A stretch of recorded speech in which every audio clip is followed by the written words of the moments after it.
Well, welcome to class number 6 of our series on Creation Science 101. We're going to take a quiz over what we've covered so far from last week, and then we'll go on to some new material dealing with the age of the Earth. Let's deal with comets now. Comets are flying around through the solar system. I don't know the percentages, but they estimate that a certain percentage are made of snow and ice packed. Some are made of rock. Some are made of iron. Some are made of nickel. Some are combinations of all of the above. They can tell what they are by what color they burn, if they burn into the atmosphere. Just flying around, though, as they get closer to the sun, the solar wind begins to blow a tail off. It begins to melt pieces off, and the tail flying behind the comet is actually fragments of cometary material, which means they're constantly losing some of what they have. Estimates are that a comet can last about 10,000 years. Now, there are two kinds of comets. They're called short-period comets. Those are ones that come around and they can predict when they're going to come back. Halley's Comet, for instance, is probably one of the most famous short-period comet. So there'll be a test or quiz question. What two types of comets are there? Short-period are, they come around once, come around again in, some are 3 or 4 years they come around. Some are 76 years, like Halley's Comet. Some are longer than that. The other comets are called long-period comets, where they just come by once and we don't know where they came from or where they're going. Just came by once. Okay? You can't predict those, of course.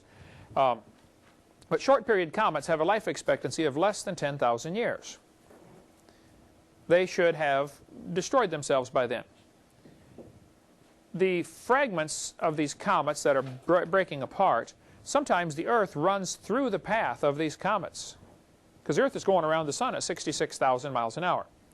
If you're driving your car at 66,000 miles an hour through a cloud of debris, of dust, in a sandstorm, it's going to create all sorts of problems. And the Earth running through this trail of debris in space, it's the same as if it was hitting us at 66,000 miles an hour. We're hitting it. And our atmosphere is 100 to 200 miles thick. It burns up 99.999% of all the debris out there. It acts as a cushion. And so at that speed, the air friction gets up so hot, so fast, it burns them, turns them to ash, and they disintegrate. About 5 fragments a day get all the way through the atmosphere and strike the Earth. Sometimes pretty good-sized ones. When they hit the Earth, they can do a lot of damage. You were with me, you saw the Barringer crater in Arizona. Gigantic hole in the ground. Something hit and blew this massive hole in the ground. They say the bottom of the hole is big enough that you could play 20 football games simultaneously. On the sides of this crater, you could hold, I think they said 2 million spectators if you set it up with bleachers. It's about, I think, 7/10 of a mile across, if I recall. It's named Barringer because some guy named Barringer bought it. He bought the property. It's the middle of no place, Arizona. He wouldn't want the property for anything else. But he knew that many comets are made of nickel. Nickel is a relatively expensive metal. It's used, they mix nickel in with iron to make gun barrels, because when it explodes, when you fire the rifle or the cannon, it's going to swell and come back. It allows the metal to swell and not stretch. If you just used iron, it would swell, and every time you shoot it gets a little bigger, and pretty soon your bullet's flopping around in there, and you don't want that for sure. So the nickel is used to give the elasticity, but nickel is a pretty rare element. And the nickel is what is highly, comets contain a high degree of nickel. So Barringer bought this property. He thought, you know, if a comet hit here, maybe it's buried down there someplace. I'm going to dig it up. I'm going to mine it. I have a nickel mine and be able to sell this metal. So they found these fragments of nickel all over the fields. As it was coming in, apparently it was burning and pieces are flying off the back of the comet, and then they would cool down and drip. So they find pretty good chunks of nickel all over this field, you know, within a few miles of the crater. He drilled several holes in the bottom looking for the meteor, found nothing, went broke.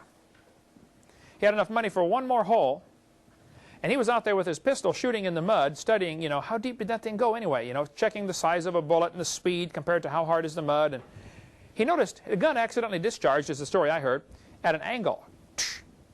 So the bullet went off at an angle, hit the mud, and made a round hole. He thought, man, if you hit at an angle, it's going to make an oval-shaped hole. No, it made a round hole. He said, wait a minute. Maybe the comet hit at an angle, still made a round hole, But here I've been digging down in the middle of the hole for this comet. It might be buried outside the hole. So he did a bunch of shooting into the mud to see, you know, what it would do as far as, and you notice one side comes up higher than the other of the lip that lifts up. So he went back and measured the mountains around his crater and found one side's higher. He calculated which way the meteor was going to be coming, and he said, wow, it's probably right out here. He had enough money for one more hole. He went out, drilled down, kept hitting something that kept breaking his drill bits, and went broke. That's where the story stopped. That's the Barringer crater. So there may indeed be something down there. Some people think there's nothing down there. It probably got so hot coming in it broke apart and it hit like a shotgun. A bunch of little pieces hit. So there really isn't a mother lode. Who knows, okay? But anyway, comets are constantly losing material. This is a fact. Nobody argues with this. And they have a life expectancy of less than 10,000 years. And you can't just keep losing and losing like comets are doing. I tell people it's like your checkbook, you know. You can't just keep losing and losing. If your outgo exceeds your income, your upkeep will be your downfall every time. You just can't keep spending money. But these comets are flying around with this life expectancy of less than 10,000 years. So I mentioned this in my seminars. And one scoffer named Madsen has a whole website devoted just to me. Madsen does. I think that he sent me his book. Several people have sent me his book. How Good Are Those Young Earth Proofs, or something like that. It's funny to read. Because just like students I had in high school, you know, they think because they said something, therefore they answered the question, you know. And the more they talk, it's pretty obvious the less they know about it. He probably did essay questions like that, right? Called a snow job, right? Just keep talking and talking. And you ought to read some of the arguments they give and just go slowly and think about what they're saying. Oftentimes, it's hilarious. Madsen said, here's his answer to my comet argument, okay? He said, based on a study of the orbits of several long-period comets, the Dutch astronomer Jan Oort proposed, that means he guessed, he thought, he hoped, he prayed, that a great shell of comets existed at the remote frontiers of our solar system. Remote frontiers of our solar system. I'll show you what he means by that in a minute. Talk about remote. He said, better statistics in more recent years have supported the existence of the Oort cloud and put it at a distance of 50,000 astronomical units. Now this would be a quiz question. What is an astronomical unit? That is the distance from the sun to the earth. If you're going to measure the distance in space, you need a bigger ruler. You don't want to say it's 474 zillion inches, you know, between these planets. You need a bigger unit of measure. So the distance from Earth to the Sun is 93 million miles, roughly. That is called 1 astronomical unit. Now, we have how many planets in our solar system? 9. Does anybody know the acrostic to memorize the names of them? My very extravagant mother just sent us. My very extravagant mother just sent us 90 parakeets, which would be dumb to do, but what it means is Mercury, Venus, Earth, Mars, Jupiter, Saturn, Uranus, Neptune, Pluto. Pluto is the farthest one out. It is 39 astronomical units away. You cannot see Pluto without an extremely good telescope. He is saying these comets are 50,000 astronomical units away. Now, tell me, do you think he's ever seen those things? I don't think so, right? Here's what they say about the comets, because you're going to have to face this, Eric, when you get out there speaking. Somebody's going to say this Oort cloud is where they're coming from. Well, Earth to Sun is 1 astronomical unit. He's claiming this is 50,000 astronomical units away. What would the force of gravity be, considering the inverse square law? How much pull does the Sun have on these comets? Real close to 0, right? Not much, right? Now, no one has ever seen the Oort cloud, of course. This is all theoretical. Oort never saw the Oort cloud. He made it up. He hoped it happened. He thought it might be there, but he does not know that for sure. Now, Oort proposed this in the 1950s. That's what Madsen said. In 1974, there was an article in Astrophysics and Space Science magazine, volume 31, that said, Oort proposed a cloud of comets surrounding the solar system based on mathematical errors. What that means is, there is no Oort cloud. It doesn't exist. But the rest of Madsen's answer is typical of the scoffers. He said, sorry fellas, if you want, he's talking about me, if you want to use the comet argument, it's up to you to prove, beyond a reasonable doubt, that the Oort cloud and other sources don't exist. Now think about what he's saying there. He's saying, if I want to use the comet argument as evidence the solar system is young, I have to prove the Oort cloud doesn't exist.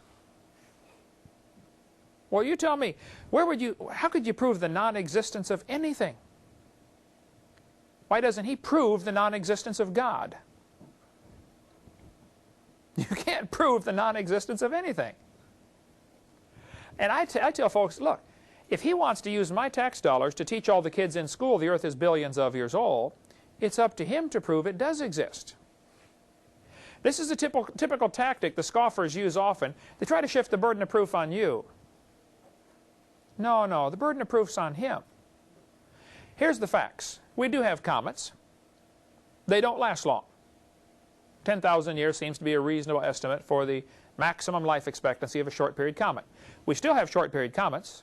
We know they don't last long. They certainly don't last forever. You can't just keep losing material. And the Bible teaches the earth is 6,000 years old. Now that all fits together just fine. So he's got the problem, not me. You will find, Eric, if you listen carefully when they make statements, when they ask you questions, the problem, the solution is in their question, the way they're asking it. Like, don't you believe in evolution? What do you mean by evolution? Well, things change. Well, yeah, things change. Are the changes ever positive? Does the change ever add more genetic information? Never seen that. Does the change ever change it to a different kind of animal? We'll get into more of that later, of how they, when I got a debate tomorrow night, Saturday night in wherever I'm going, Wisconsin. And if you listen to what they're saying carefully, you can pick out, after a little experience doing this, you can pick out exactly what to respond to them. But this guy is saying, it's our job to prove the Oort cloud doesn't exist. This, of course, is ridiculous. This wouldn't hold up 2 seconds in a court of law. Some freshman lawyer would pick that one apart. Yes, sir? If you think the earth is 6,000 years old, now how old do you think the universe is? The same age? I think the whole universe is 6,000 years. Everything's 6,000. Because Exodus 20 in the Ten Commandments, God wrote on a rock with his own finger and said, in 6 days the Lord made heaven and earth, the sea, and all that in them is. Well, if you made it all in 6 days, that would include everything. Heaven, earth, everything. Made in 6 days. So, from Scripture, it's very certain that everything was made at the same time. There's no question there. Also, when we look at the evidence from space that we observe, there's no reason to say it's more than 6,000 years old. No reason to say it's billions of years old. The comets don't say that. The star galaxies don't say that. You know, they just all indicate, look, a few thousand years is all we need. Psalm chapter 19. The heavens, notice it's plural. We'll get into that later. Why is it plural? There is more than one heaven. There are 3 heavens mentioned in the Bible. The heavens declare the glory of God, and the firmament showeth his handiwork. The psalmist said, when I consider thy heavens, not if. Now we've got a real problem in this generation because we've got a lot of kids that don't take time to consider the heavens. I tell them, you ought to shut off the TV, shut off the VCR once in a while, and go out and consider the heavens.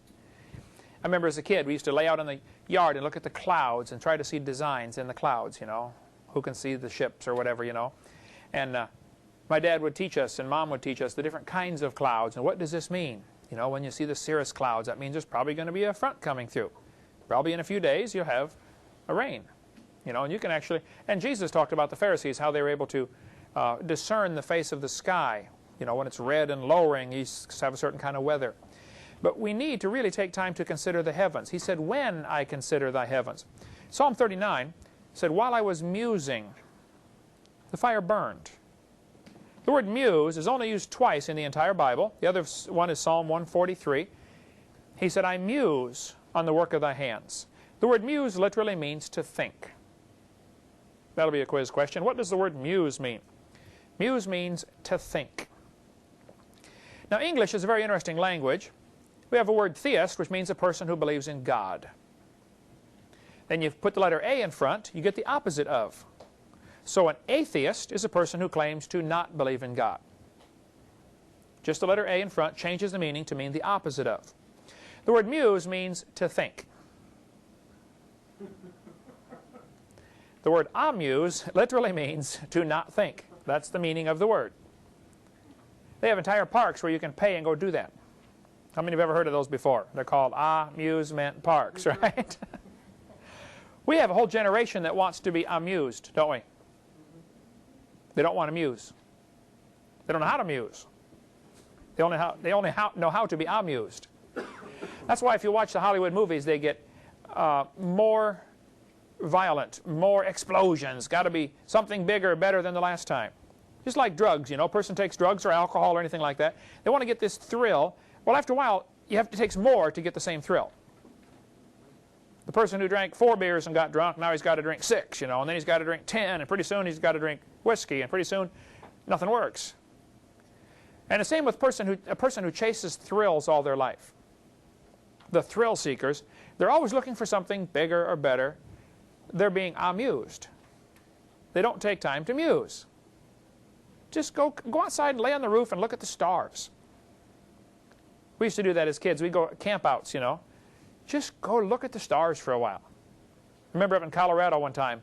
We're up in the mountains. We laid out 3 o'clock in the morning. I woke up for some reason, couldn't sleep. I went out, laid on the picnic table, and saw 300 shooting stars in 1 hour. I still remember that, you know, it's 40 years later. It was awesome.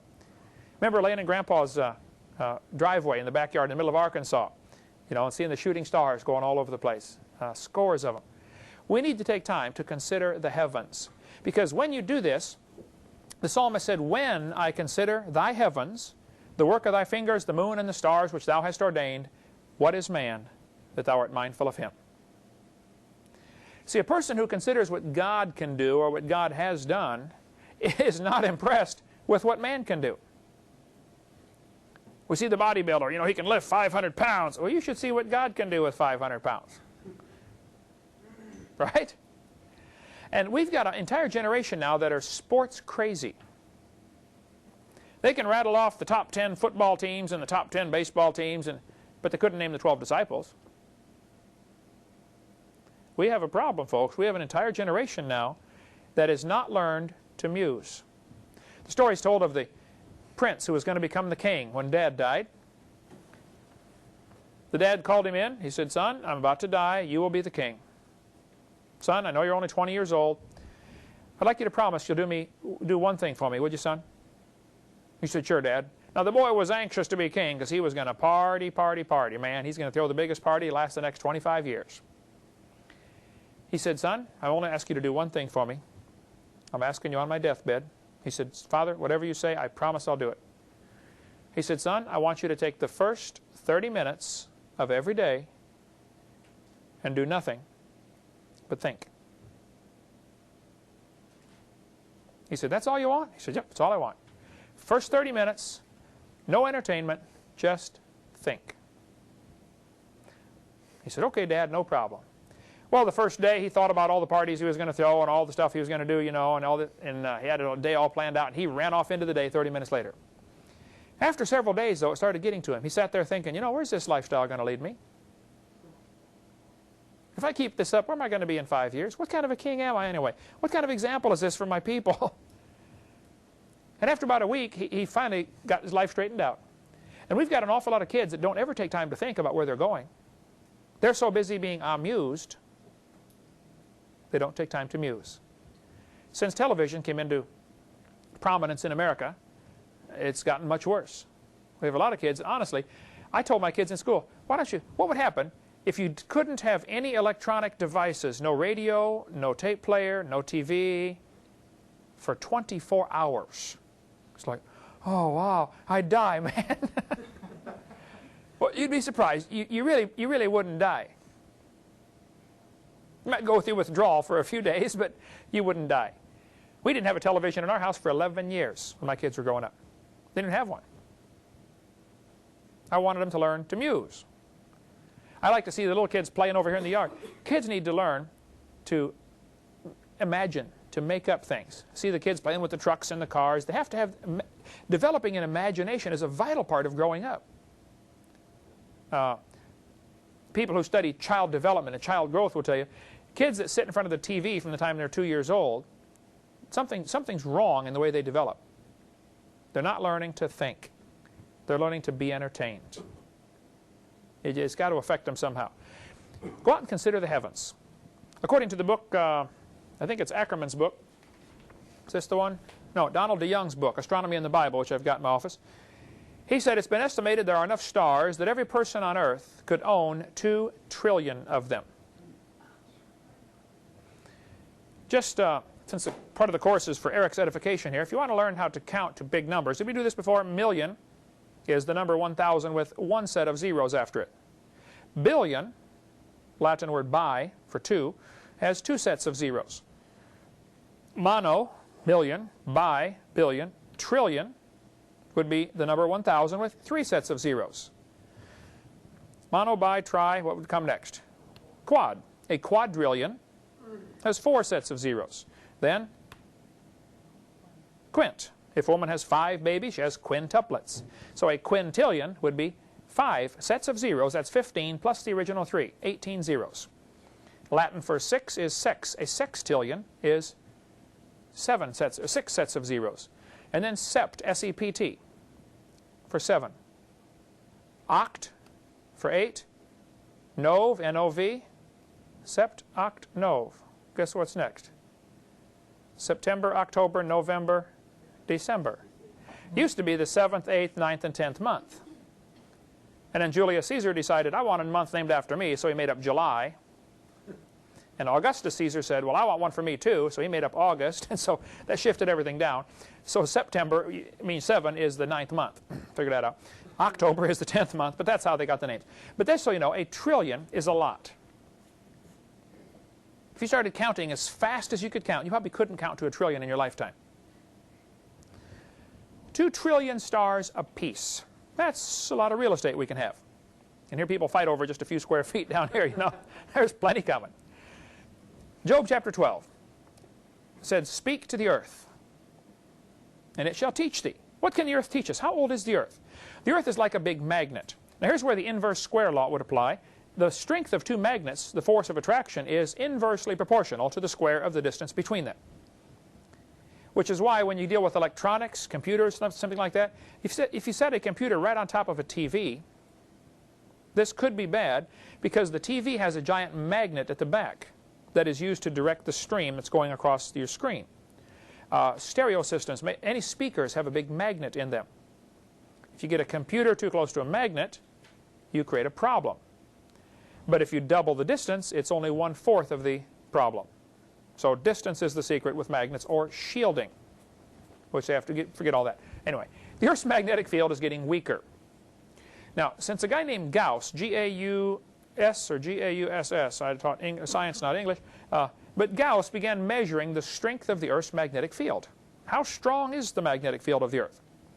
They've noticed since he started doing that, in the last 150 years, the Earth's magnetic field has lost 6% of its strength. If we have lost 6% of our strength in 150 years, the theory is that probably the decline in strength will follow what's called a logarithmic digression instead of a linear digression. Let me show you the difference here, what that means.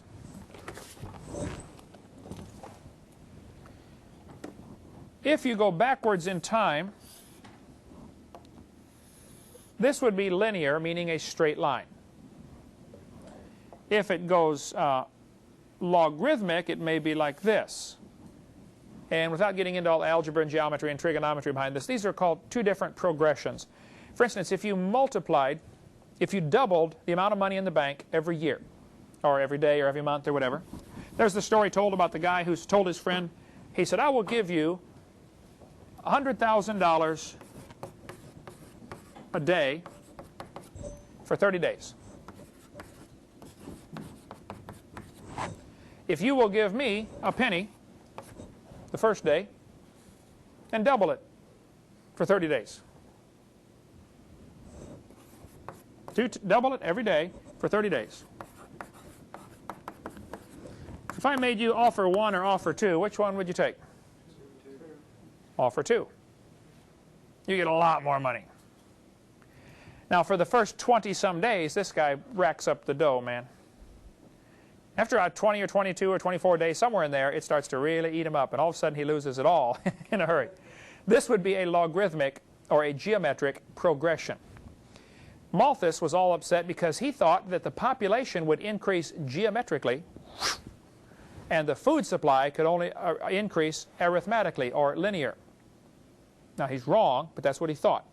And that's what got Darwin all upset, saying, well, if there's more people born than can survive, then only the weakest should die off and the strongest should survive, and that's the way it's supposed to work. That's all led to Darwin's thinking.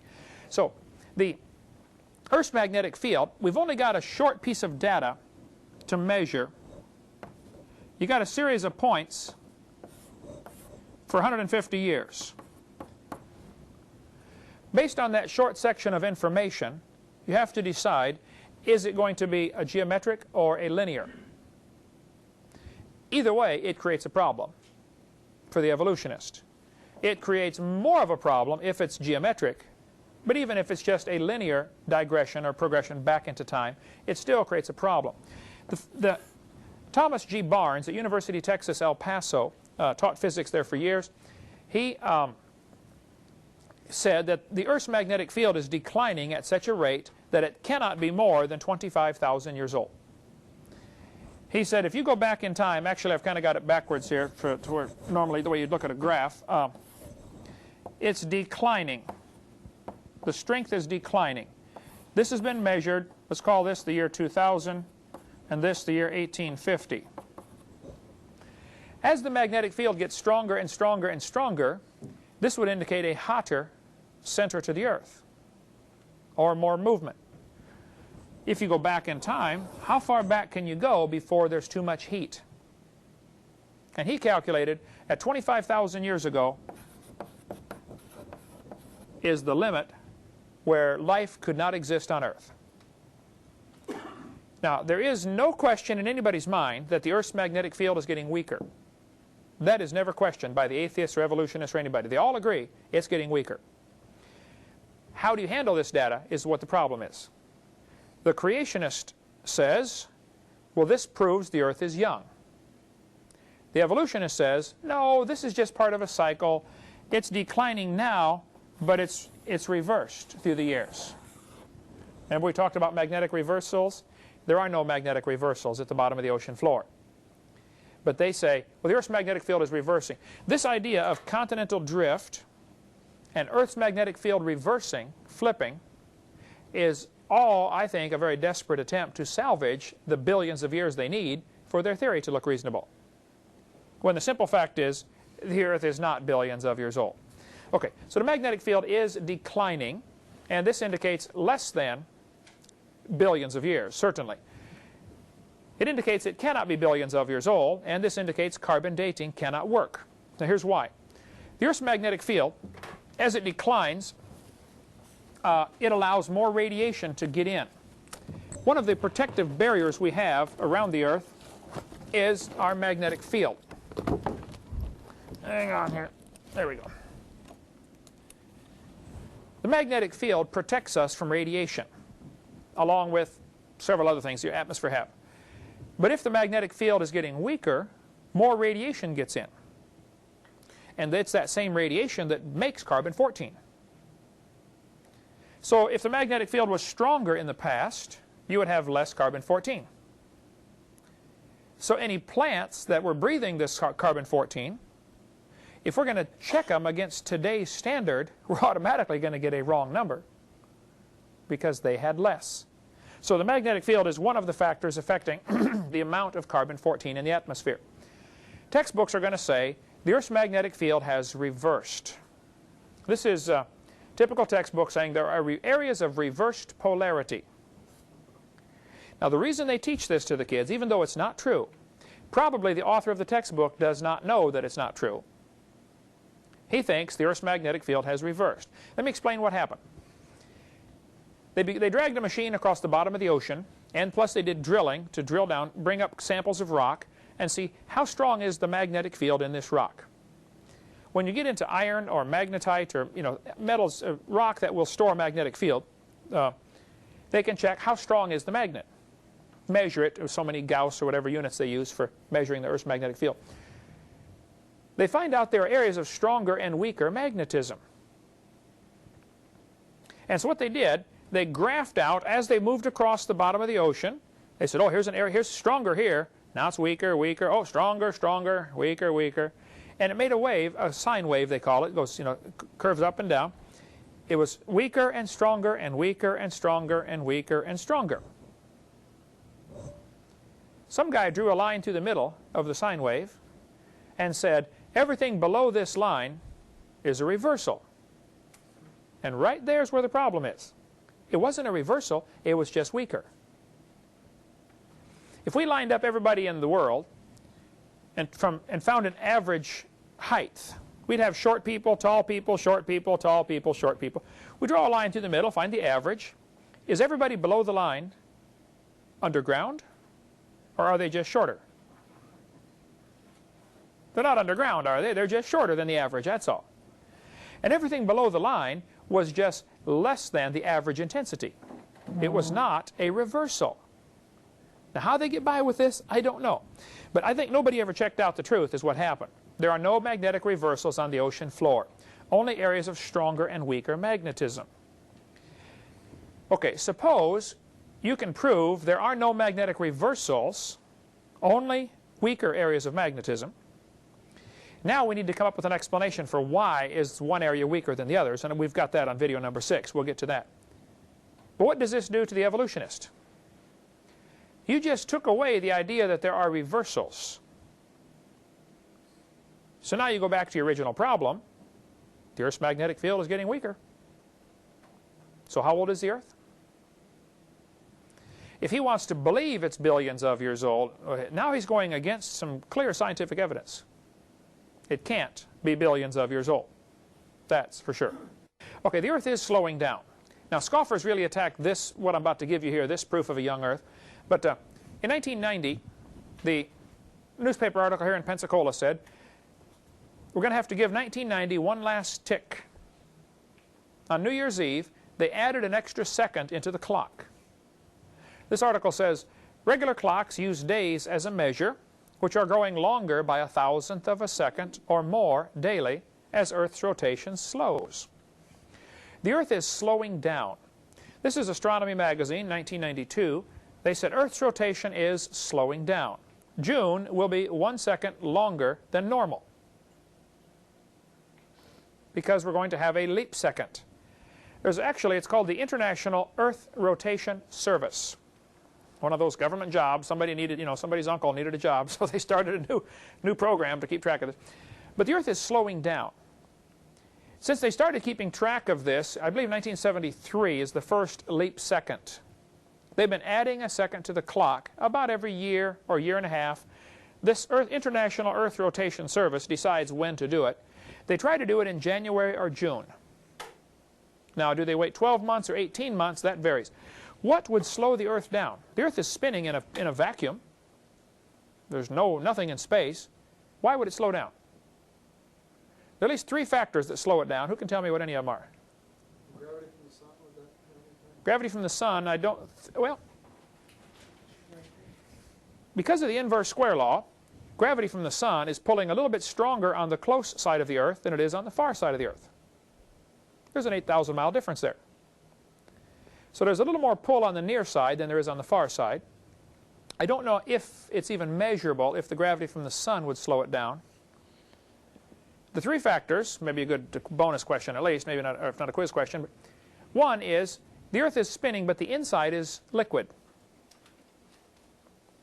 So there's going to be a little bit of internal friction by the liquids moving around inside.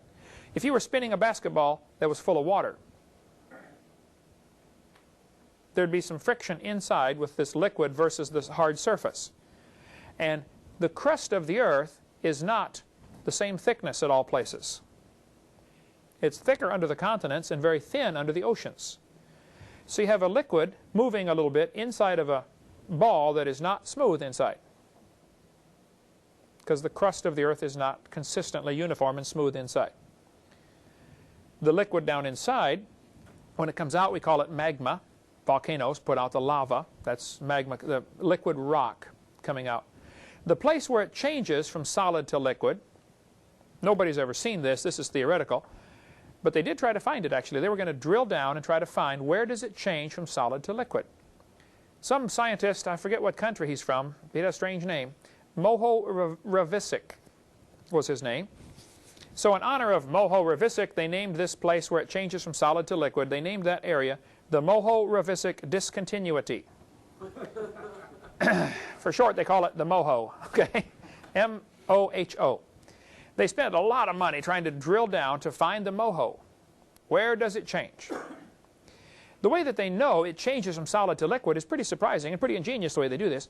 When an earthquake is happening in San Francisco, it shakes the ground, they can have a machine here in Pensacola that can sense the ground shaking that far away. I mean, if I stomp on the floor here, can you feel it where you are? Well, if I drop a 20,000-pound weight on the floor here, they'll feel it down the block, right? As the earth shakes, you can feel it different parts. Now, the movement travels different through solid than it does through liquid. So they noticed if you have an earthquake in San Francisco, in Tokyo, their machines move. A few seconds later, they move again. It's not a different earthquake, it's the same earthquake, but they traveled through the crust of the earth one speed and through the liquid at a different speed. Yeah, they're called S and P waves, I believe. You can study that in earth science about the different.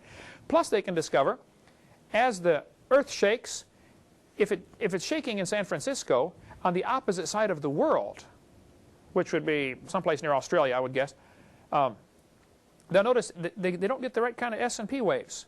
It's like there's a shadow, and that's how they've determined the center of the earth has different parts. It has the mantle and then the core. They said there's something solid in the core, and I don't know how much is proven, but it is pretty reasonable that there seems to be a shadow to the S and P waves, or whichever is which, as they go through the earth, indicating there's something even more solid inside called the core of the earth. Could it mean that there's something solid, or that could it possibly be hollow? Or hollow, yeah. And it's spinning and it throws it. Yeah, if it's hollow, brings up another interesting set of theories you could come up with on that. Who knows? But anyway, the earthquakes, with these, they can tell what the crust of the earth is like. So one of the factors that is slowing the earth down is the liquid center.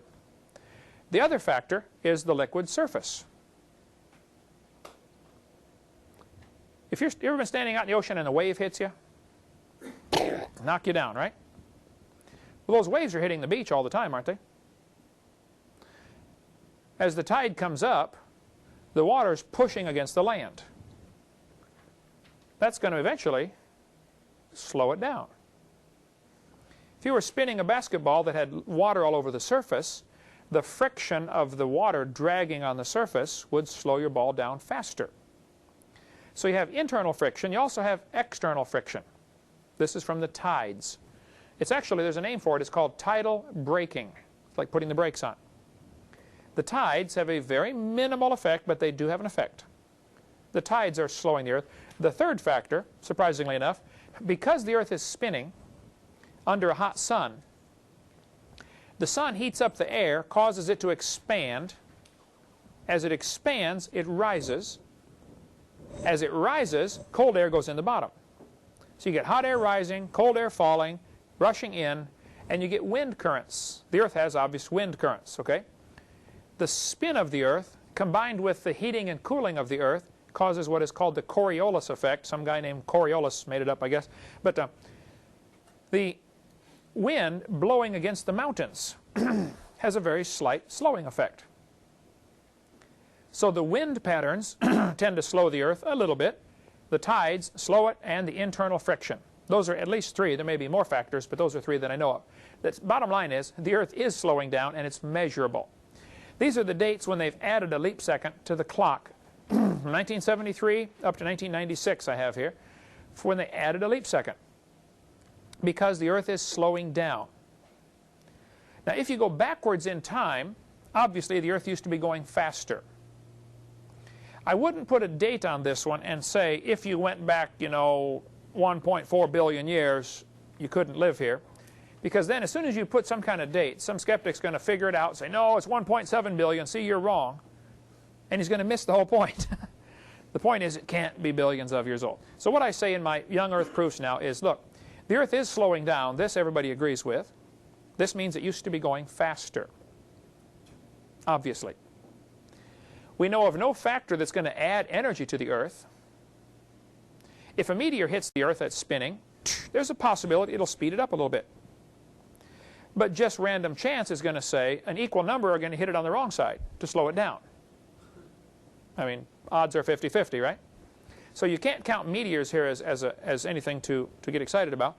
So the Earth is slowing down. There's the Coriolis effect is the name of it there. That's what causes the wind patterns. And that's an interesting study which you should get into in earth science about why do we have prevailing winds. Here in Pensacola, it nearly always comes from the northwest. Other parts of the world, the wind almost always comes from a different direction. Depends on how far you're above the equator and all that stuff. So if the Earth were billions of years old, it used to be going faster.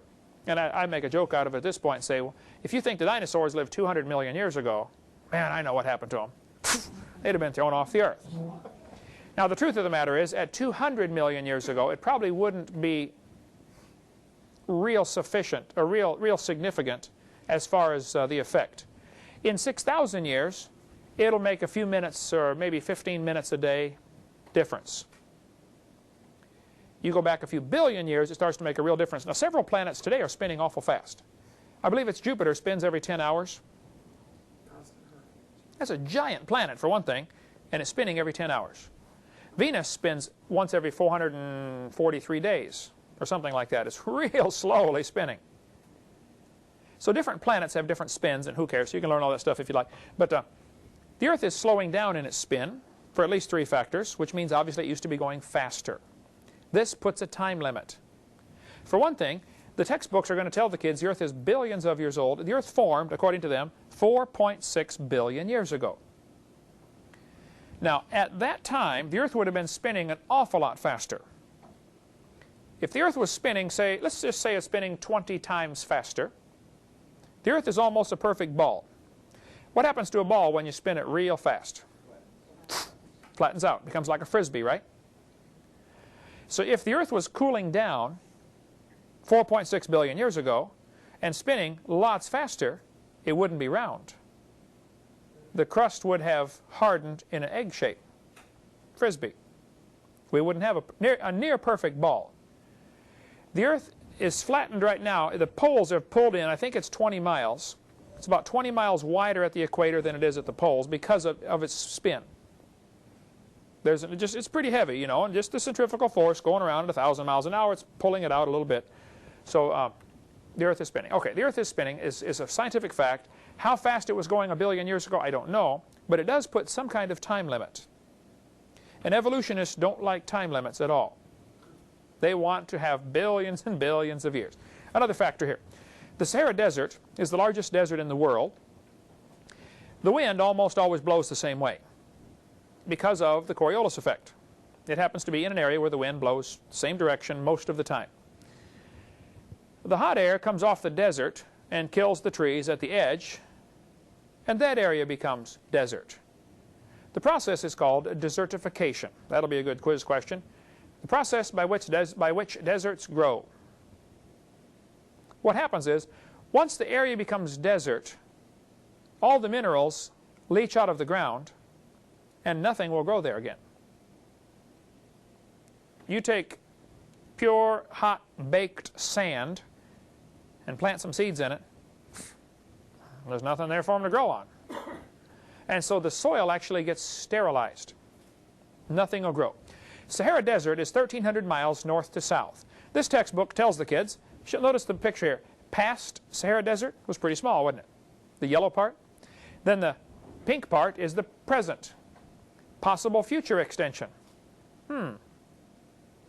People living right on the edge of the Sahara Desert are making the problem worse because they want to build a house or have a fire to cook their food. There's only a few trees anyway, so they cut them down. And now there's no trees. You get a good rainstorm, what happens to your soil? Washes away. Now you can't plant your crops because your topsoil's gone. So they move on further south. Because of the desertification process and because of people and their poor farming practice, the Sahara Desert right now is growing 4 miles a year.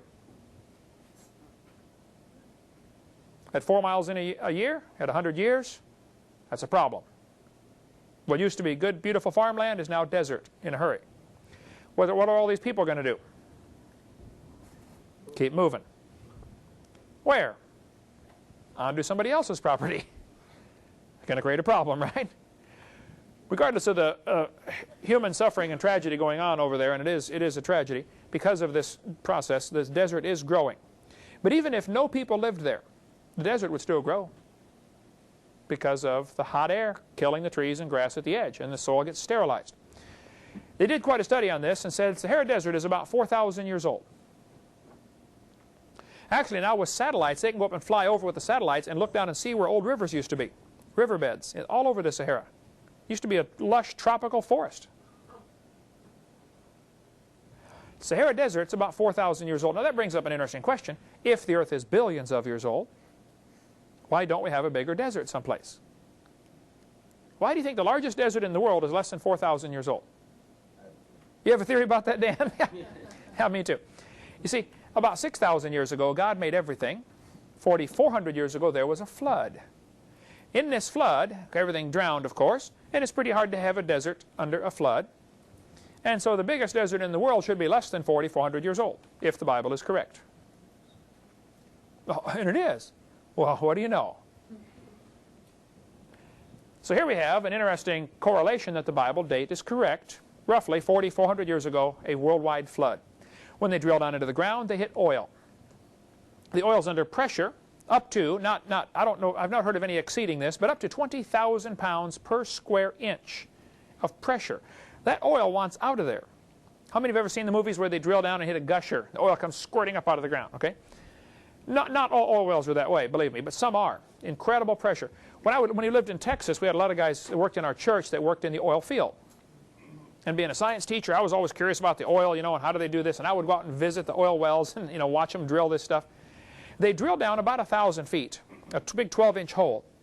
That's quite a post hole digger, by the way, they've got for that. They dig down 1,000 feet. Then they put a special donut down there called a blowout preventer. And they run wires up to the top to a switch. Then they go and they drill through the middle of their blowout preventer. They drill a 4 or 6-inch hole the rest of the way down. If they hit a high pressure pocket, the switch automatically trips to close it off. Because in the early days, they would drill down for gas or oil. They hit one of these high pressure pockets, and it comes shooting up out of the ground so hard, it eats the side of the hole away, and the hole gets bigger and bigger and bigger from all this oil squirting up. Pretty soon, everything falls in the hole. People, buildings, tractors, everything. There was one in East Texas, I believe, where it ate up an entire acre, collapsed. Killed a bunch of people. Everything just swallowed up into the ground. It wasted a lot of oil, too. Blows all over the place. So now they prevent that with what's called a blowout preventer. Who cares, right? The fact is, oil wells often have incredible pressure down there. Now, the guys who deal with this have to have special tubing, special valves, special equipment. They're ready to handle incredible pressure. The scientists who studied the rocks on top of the oil say this rock can't handle the pressure for more than about 10,000 years. The pressure should have leaked off. What would eventually happen is the rock's going to crack. When I was in Texas, in the middle of oil patch in Longview, Texas, we had guys, I'd go soul winning, and they would say, oh, I do frack jobs for a living. So you do what? He said, yeah, we drill down, we pump the oil out of the ground. Now you got to figure way down there, it's like a big sponge, only hard rock sponge, a sandstone sponge. You pump out the oil, it soaks into the hole, you pump out some more, and you got to wait till more oil soaks in. The oil's not in any hurry to get to the hole, just gravity fed, okay, or under pressure. But after a few years, you've pumped out an area about as far as you can get. Now your oil well quits pumping. Nothing down there to pump anymore. So they pull the pump out, pull the well out, pull the pipe out. They pour in a bunch of liquid nitrogen, and then quick pour a bunch of concrete in the hole to fill the hole in, maybe 100 feet of solid concrete. The concrete hardens, the nitrogen is hot, turns to gas, expands, and it creates so much pressure, it cracks the rock underground. And cracks go shooting out for hundreds of yards in all directions. It's an underground explosion is what it is. And they're fracturing the ground, out, from here to PCA. Now the oil over there has got a crack to flow through, so it flows into your hole. You can start pumping it again. Of course, now you got the problem. You've got your concrete plug. You got to drill that out. So it's a real expensive process, but that you can study all that if you'd like get into oil production. But the fact is, we do have pressure. It doesn't last long. So two obvious questions should come up. Why is there oil in the ground? Where did it come from? And why does it still have pressure? Nearly all scientists agree that oil comes from organisms, living organisms, that are squeezed and heated. Under pressure and heat, you can convert a ton of garbage to oil in a few minutes. There's a good article in Creation magazine, Creation ex nihilo. If you get the 1990 edition, I believe is where it is. Also, Impact article number 155 are some good ones to read if you want to study. And Eric, you should do this. Definitely read up on oil formation. Scientists can take a ton of garbage and squeeze it into oil in the laboratory in about 20 minutes. They did a test where they took some organic material. Now, the word organic means something that used to be alive. Plants, animals, okay, is organic. Oil is, almost everybody agrees, comes from organic material, plant or animal or human. Under pressure and heat will change to oil. Hitler, it is reported, some of the Jews that were killed, he took the bodies and had them baked to produce oil for his tanks. I don't know, I can't verify the story, but I've had several folks tell me, yes, it's true, that they didn't do that with all of it, but they did it with some to see if it would work. They found it was too expensive to do. Okay, the pressure and heat produces oil. So I don't know what the numbers are, but let's say you can make a barrel of oil for $1,000. You take a ton of garbage, squeeze it, heat it, turns to oil. One person said to me the other day, why don't they make oil that way, cut the price of gas? I said, well, you can drill and pump the oil out of the ground for about 20 bucks a barrel. If they start producing it for $1,000 a barrel, your gas is going to cost, $1,000 a gallon. You better leave it alone, okay? It's still cheaper to drill it. The fact is it could be done. It just isn't practical to do that. So oil can form quickly. So the obvious question would be, how did the oil get way down there in the ground? 3, 4, 5, 6,000 feet down, 2 miles down. All over East Texas, they drill down 3,800 feet, I believe is the number, and they get into the seam where all the oil is. They can pretty well count on it. We drill down 3,800 feet, you're probably going to hit oil. In Kilgore, Texas, remember the oil museum? They had 28 oil wells on 1 acre, the size of our property. They called it the world's richest acre. They pumped it for years and finally pumped it dry. Today it's just a museum. Okay, there's no more oil, not enough oil down there to make it worth going after. But Sinclair Oil Company has the dinosaur as their logo because they say the dinosaurs turned to oil. And they're probably right. And they, these guys drill for oil all the time. Sinclair is still a very valid company, mostly out west. You don't see them much here, but in Arkansas there are Sinclair gas stations, and all over out west, Sinclair Oil Company. The article, How Fast Can Oil Form? Creation ex nihilo, volume 12, number 2, page 30, talks about that. I've got this sign in my office from Sinclair saying that dinosaurs have been mellowed for 80 million years. Now, slow down a minute. Yes, the dinosaurs probably turned to oil, but it wasn't 80 million years ago. I think that all happened at the time of the flood. Very simple. You got a world full of people, full of animals, full of plants. Now you get a flood that destroys everything. The flood lasts for a year. At the same time as the flood's going on, you got volcanoes blasting ash and lava up, and you got all kinds of bad things happening to the earth. You're going to get all these carcasses buried under thousands of feet of mud, sediment, debris, rocks, lava, ash. The pressure, how much does a cubic foot of water weigh? 8 pounds, A gallon is 8 pounds. 62 pounds, 64, 62 pounds, okay, depending on what kind of water it is, salt water, etc. If you lay it on the ground and I put a box 1 cubic foot on top of your stomach and filled it full of water, 62 pounds. Let's stack up 10 of those boxes. 10 feet of water puts 620 pounds of pressure per square foot. Let's stack up 100 of them.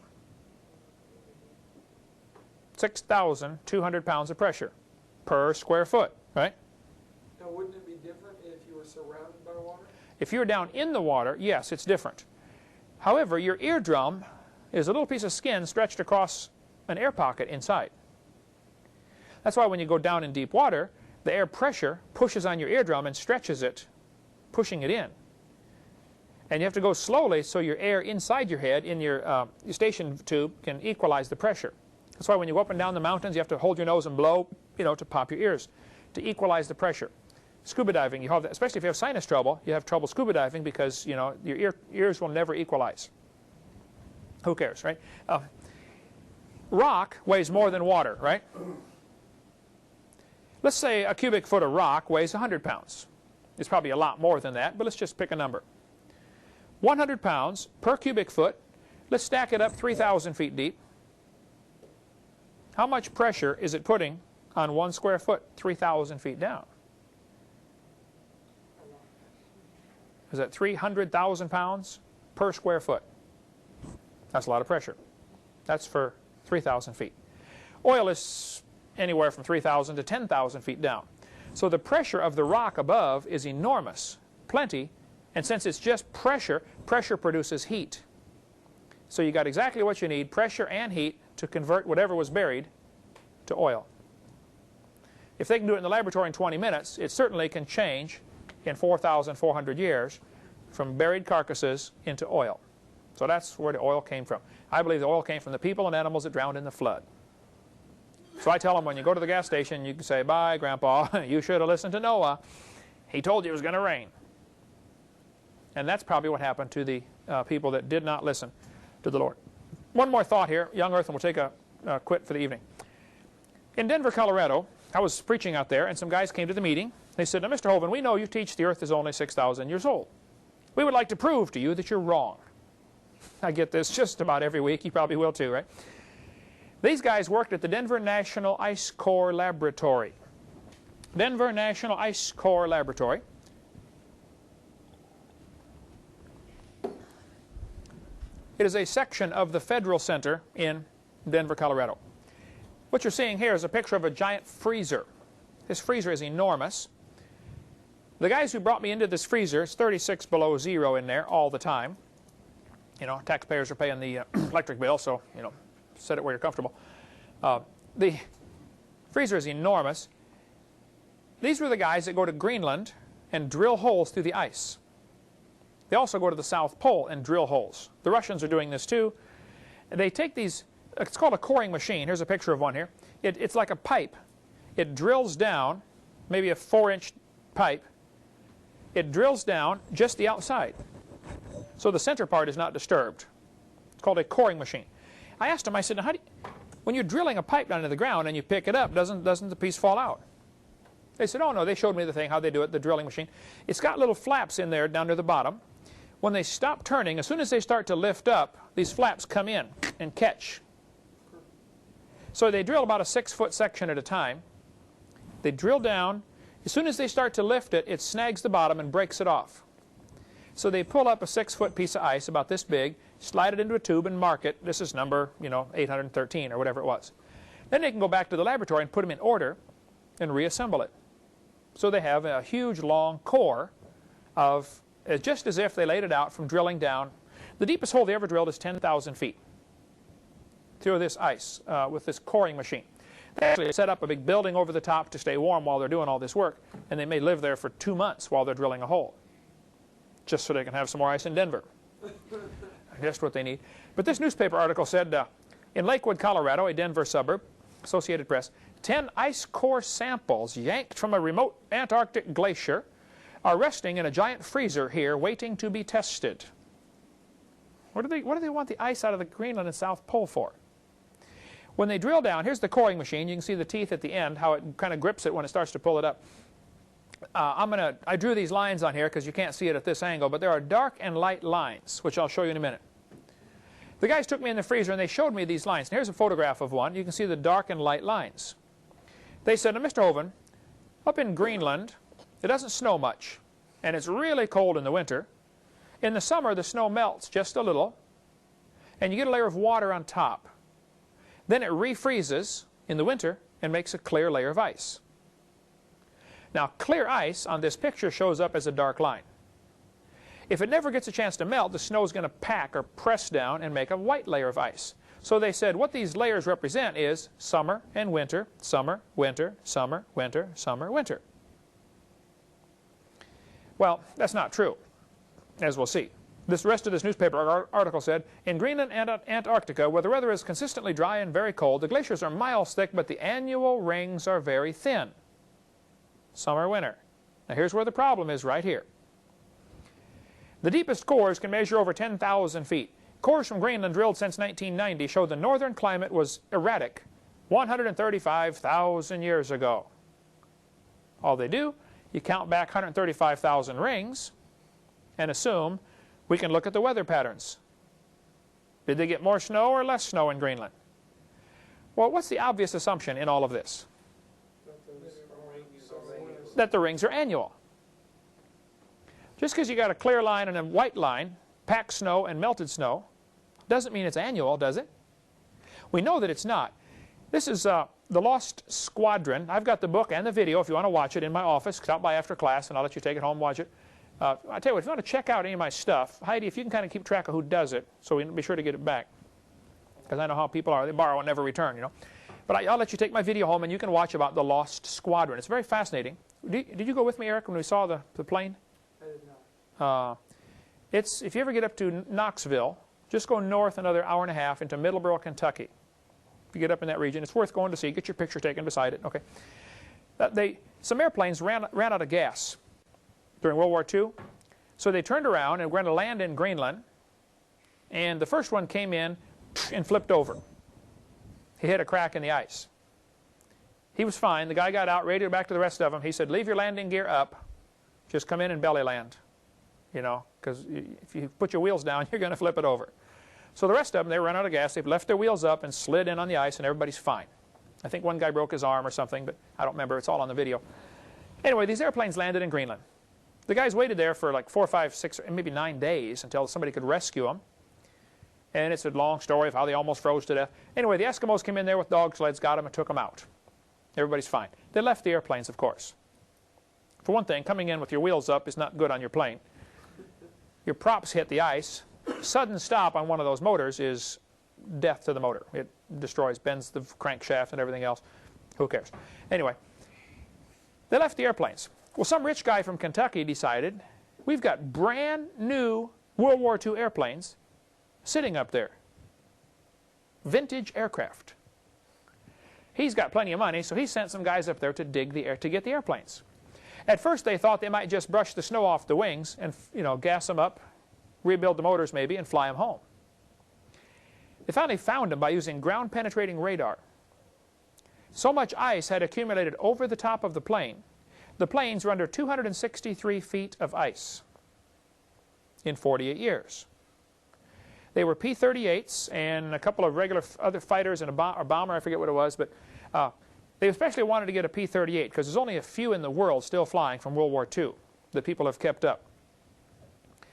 They've got a website for this called thelostsquadron.com if you want to look up information on these airplanes that landed in Greenland. They melted holes down. They built this machine up there. They called it a gopher. They took copper tubing and wrapped it around and around and around and around, made a big, huge ring of copper tubing, and pumped hot water through it. Kind of a cone shape of copper tubing. And they set this on the ice and they pump hot water through it. And of course it slowly melts its way down. As it melts down, they pump the water off and you end up with a nice, clean, dry hole. You get down about 60 feet or something and they run into a layer of, basically it's all water. It's still in ice, but it's water's coming in pretty quickly. And so they have to keep the pumps running continuously, pumping water out.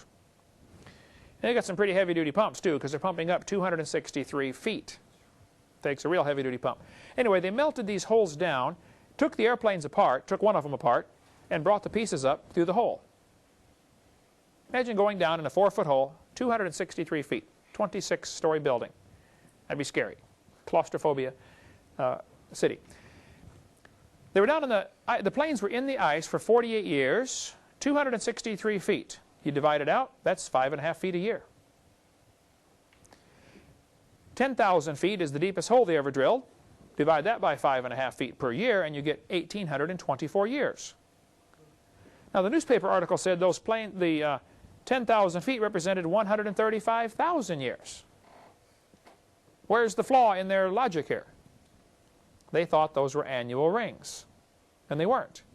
Now, some have said, if you lay a weight on top of a piece of ice, it'll sink right through the ice. If you put, lay a big block of ice on a table, and you put a weight on each side and a string going over the top, it'll cut the block right in half. How many have heard of that experiment before? Lay a penny on top of a block of ice, it'll sink down through and be frozen on top. It'll end up in the middle of the block of ice, frozen completely around it. This is true. However, that only works at room temperature. Some have said those airplanes probably sank in the ice. They melted down over the years just because of the weight of the airplane. Well, that's not true. Because, for one thing, airplanes are always built nose heavy. The front of the plane is heavier than the back. Why would they do that way? What if your engines quit running? You want to glide in head first or tail first? Well, head first, right? So airplanes are always built with over 50% of the weight in the front. If those planes were sinking down because of gravity, they would be crooked. They're not. They're flat. Secondly, things don't sink through the ice based on their own gravity if everything is uniformly cold. That experiment with a penny through the ice will only work at room temperature. And the planes were not crooked. They were flat. Bob Cardin is the guy who dug out the airplane. He was in charge of the project. There's his phone number right there. I said, Bob, when you went down to get the airplanes, did you notice rings above the airplanes? He said, well, yeah. You can see them on the picture here. See the dark and light lines? I said, how many lines were there, Bob? He said, oh, we never counted them, but there were many hundreds of them. Now, how do you get many hundreds of annual rings in 48 years? You don't, do you? Those aren't annual rings. That's not summer, winter, summer, winter. It's warm, cold, warm, cold, warm, cold. You can get 20 of those in 1 week in Minnesota, can't you? Sure you can.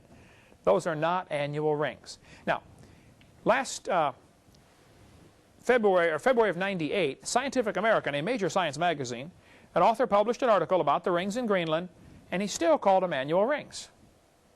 This is 8 years after they proved they weren't.